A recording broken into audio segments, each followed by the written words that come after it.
سلامونه وخت مو په خیر شبنم وزریم د زیر نیوز سلرویشت ورځنیو سپورټي خبرونو ته ښه راغلاست. جمعه د 1404 هجري لمریز کال د تلې 11 او د 2015 زیږدیز کال د اکتوبر 3 ده. مننه چې له موږ سره یاست. زموږ پاڼې هرومرو خوښې کړئ. افغانستان او بنگلاديش د 3 شلوريزو سیالیو په لړ کې خپله دویمه لوبه ترسره کوي. دغه سیالۍ نن جمعه ماښام 9:30 بجې په شارجه کرکټ لوبغالي کې پیلېږي. هیره د نوي چې بنگلاديش لوبډلې پرون د 4 ویکټو په توپیر افغان لوبډلې ته ماتې ورکړه.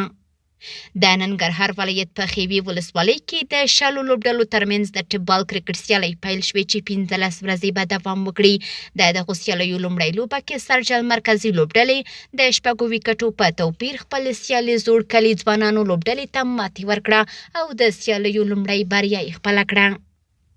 د میدان وردګ ولایت مرکز میدان ښار کې د 110 ورزشکارانو ترمنځ د سوک وهنې 4م پړاو ټاکنیزې سیالۍ ترسره شوې.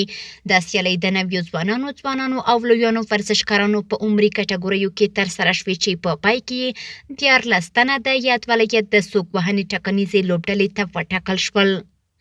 او د نړیوال سپورت له ډګره بارسلونا د فوټبال په تاریخ کې نوی ریکارډ جوړ کړ. دغې لوبډلې په وروستیو 45 رسمي لوبو کې لږ تر لږه یو ګول وهلی دی. په دې موده کې ټولټال 129 ګولونه کړي. بارسلونا سره له دې چې په وروستۍ لوبه کې د پاریس سن جرمن پر وړاندې 2-1 ماته وخوړه، مګر په یادو ټولو لوبو کې یو ګول وهل یې د دې لوبډلې د تهاجمي ځواک ښه ثبوت دی. سپورټي خبرونه هم دومره وو. په خپل رسنیو باندې فیسبوک، انسټاګرام، ایکس یا پخوانی ټویټر، یوټیوب او ټیک ټاک زموږ خبرونه خوښئ او موږ تعقیب کړئ.